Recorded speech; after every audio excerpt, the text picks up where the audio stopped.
दिन आज की वीडियो में मैं आपको एक ऑडियो सुनाऊंगा जो मैं आपको कभी भी नहीं सुनाना चाहता था, लेकिन मुझे आपको सुनानी पड़ेगी इसलिए कि जो फ़ैसला साहब हैं पाकिस्तान में वो होश के नाखून लें और इन चीज़ों को रोकें।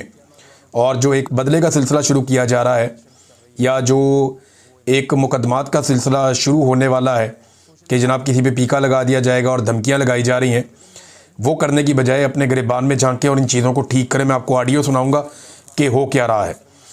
और ये ऑडियो अभी तक आपने नहीं सुनी होगी, और क्योंकि मुझे जिन्होंने भेजी उन्होंने शायद किसी और को नहीं भेजी, मेरे एक दोस्त हैं।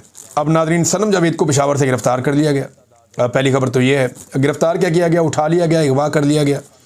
क्योंकि गिरफ़्तारी तो वो होती है कि आपको कोई रोकता है, वो अपनी शनाख्त करवाता है, उसके बाद वो दिखाता है कि जनाब ये मेरी पहचान है, फिर ये FIR है, इस पर आपको गिरफ़्तार किया जा रहा है, या ये अदालती फ़ैसला, इस पर आपको गिरफ़्तार किया जा रहा है। नॉर्मली गिरफ्तारी का एक पूरा प्रोसीजर होता है, ड्यू प्रोसेस ऑफ लॉ एक होता है। इमरान खान साहब को जब इस्लामाबाद हाई कोर्ट से गिरफ्तार किया गया था तो वो गिरफ्तारी का प्रोसीजर ही गलत था, और वो जो जगह जहां से गिरफ्तार किया गया था वो भी गलत थी। अदालत के अंदर से तो आप उठा नहीं सकते किसी साहिल को। तो इसी तरह ये भी गिरफ्तारी एक गैर कानूनी और गलत गिरफ्तारी है। गिरफ्तारी बाद में हो जाएगी। ये अभी तक तो जब मैं वीलॉग कर रहा हूँ मुझे तो नहीं पता कहाँ पे हो, और सनम जावेद के बारे में कोई इतला तो नहीं आई।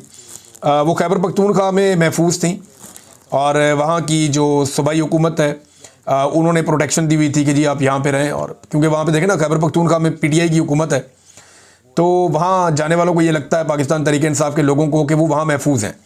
लेकिन ये जो सनम जावेद को उठाया गया है, इससे एक बात तो क्लियर हो गई है कि जब भी इदारे किसी को उठाना चाहेंगे वो वहाँ से भी उठा लेंगे। अगर किसी ने पेशावर में या खैबर पख्तूनख्वा में भी रहना है तो मुज़ाहमत का बंदोबस्त होना चाहिए। कम से कम इतने लोग साथ होने चाहिए कि 2-4 गाड़ियों में लोग आके आपको गिरफ्तार करके या उठा के ना ले जाए। अब मेरे बहुत सारे दोस्तों को समझ आ गई होगी जो तनकीद करते थे कि इमरान रियाद अपने साथ 3-3 गाड़ियां लेकर क्यों घूमता है खैबर पख्तूनख्वा में। यहाँ पे तो खैबर पख्तूनख्वा में हुकूमत है PTI की, तो अब उन्हें समझ आ जानी चाहिए कि मैं इसीलिए बंदोबस्त करता था कि मुझे कोई उठा के यहाँ से ज़बरदस्ती ना ले जाए और यहाँ पर कोई ड्रामा ना हो जाए। सनम जावेद जा रही थी और ये कैंट का इलाका है। यहाँ पे एक डबल केबन डाला आ गया, वीगो डाला, और एक और गाड़ी आ गई। इन्होंने आगे पीछे से घेर के रोक लिया और फिर 5 लोग उन गाड़ियों में से निकले। उन्होंने वहाँ से सनम जावेद को ज़बरदस्ती घसीटते हुए वो ले गए। अब ये इंतहाई सिक्योरिटी वाला इलाका है। पास ही जो है वो एहलकार खड़े हुए थे, उनमें से कोई भी आगे नहीं हुआ, किसी ने पूछा ही नहीं, बल्कि आवाज़ें भी देते रहे, कोई भी नहीं आया। और CCTV फुटेज भी नहीं आई कि कोई CCTV फुटेज जब तक सामने आ जाती कि जनाब ये CCTV फुटेज है, इसके अंदर देखा जा सकता है कि ये वाली गाड़ी आई है, ये वाली दूसरी गाड़ी आई है, ये वाले लोग आए हैं, ये सनम जावेद को उठाकर ले गए। CCTV फुटेज भी नहीं आई। हम सारे जानते हैं एजेंसियों की कार्रवाई है, एजेंसियाँ ही उठाती हैं इस तरीके से। और सनम जावेद की बहन को थोड़े दिन पहले उठाया गया, फलक जावेद को, उन्हें भी एजेंसियों ने उठाया, ऐसे ही उठाया। अब सनम जावेद को उठा लिया गया पेशावर से, एक बहन को इस्लामाबाद से उठाया गया, दूसरी को पेशावर से उठाया गया। मुझे इनके वालिद गिरामी के ऊपर बहुत हमदर्दी है कि वो बहुत मुश्किल वक्त देख रहे हैं। पहले उनकी एक बेटी को बड़ा लंबा अरसा गिरफ्तार रखा गया, अब उनकी दूसरी बेटी को गिरफ्तार किया गया है। बकौल उनकी दूसरी बेटी के जो फलक जावेद हैं वो ये बताती हैं कि उनके ऊपर ना सिर्फ तशद्दुद के तरीके आजमाए जाते हैं बल्कि उनको ज़हनी तशद्दुद किया जाता है, और कुछ वहाँ पर उनके साथ बड़ी ज़ूमानी और बड़ी घटिया गुफ्तगू भी की जाती है, जो यहाँ बताना तो मुनासिब नहीं है। लेकिन वो खातून होने के बावजूद उन्होंने इतना बर्दाश्त किया कि उन्हें फिर वो बोलना पड़ा। अदालत में आकर उन्होंने मीडिया को बताया कि मेरे साथ किस किस्म के अल्फाज और घटिया गुफ्तगू इस्तेमाल की जाती है दौरान तफ्तीश।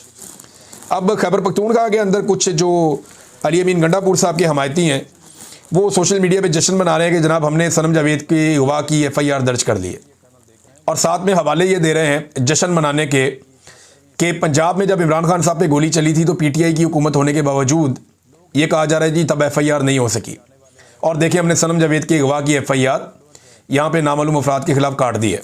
तो मैं ज़रा थोड़े हक़ाइक़ बता दूँ। इमरान खान साहब पे जब गोली चली पंजाब में तो FIR दर्ज करने पे किसी को एतराज़ नहीं था।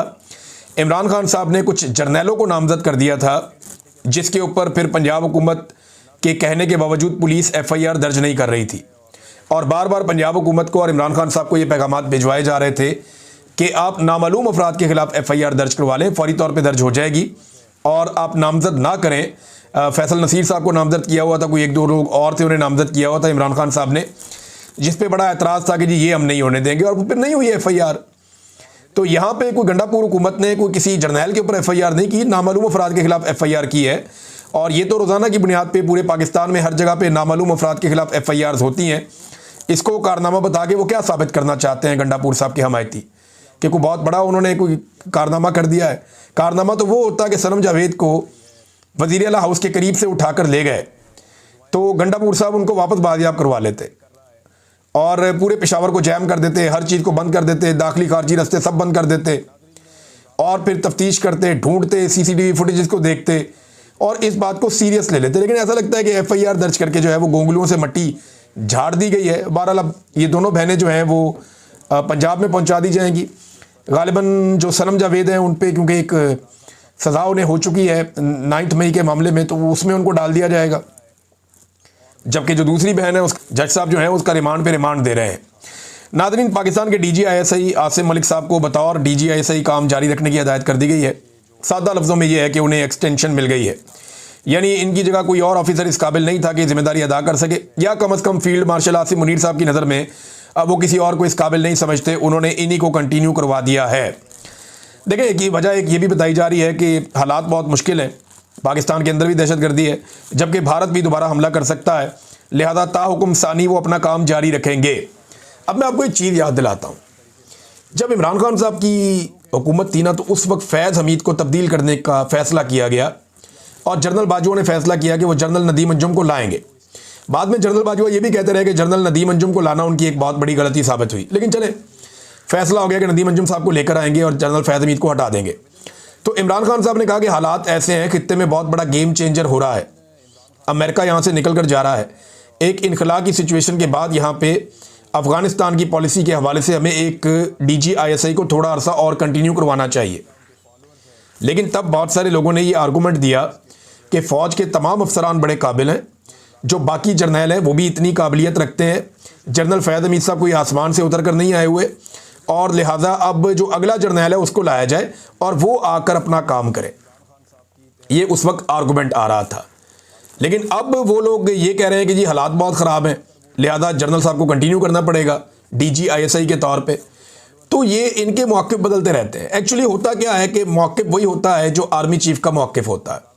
आर्मी चीफ़ को जो सूट करता है एक्चुअली वही मीडिया का मौक़िफ़ बन जाता है, पाकिस्तान में जो टाउट्स हैं उनका वो मौक़िफ़ बन जाता है और वही इदारे का मौक़िफ़ भी बन जाता है। जब आर्मी चीफ़ ये चाहे कि एक नया DG ISI लाना है तो फिर सारे जर्नैल काबिल हो जाते हैं और किसी को भी ला के बनाया जा सकता है। लेकिन जब आर्मी चीफ़ ये चाहे कि यही DG ISI कंटिन्यू करेगा तो फिर कोई भी इस काबिल नहीं होता कि उनकी जगह ले सके। सादी बात यह है, बिला वजह इतनी लंबी बहस में जाने की ज़रूरत ही नहीं है। अब नाज़रीन, एक और चीज़ मैं आपके साथ शेयर करता हूँ। ये जो ऑडियोज़ वाला मैंने आपको मामला कहा था, तो ये 2 ऑडियो था मेरे पास। पहली ऑडियो मैं आपको सुनाता हूँ, फिर दूसरी थोड़ी सी मैंने स्पीड इसकी तेज़ की है क्योंकि ऑडियो बहुत लंबी है। ये नौजवान है, इनका ताल्लुक़ है जनाब आज़ाद कश्मीर से, और इनके साथ जो वाक़या पेश आया, ये इस्लामाबाद एयरपोर्ट गए अपने भाई को छोड़ने के लिए और वहाँ से वापसी पे इनके साथ पुलिस ने क्या वाक़या किया, ज़रा ये वाक़या आप सुन लीजिए।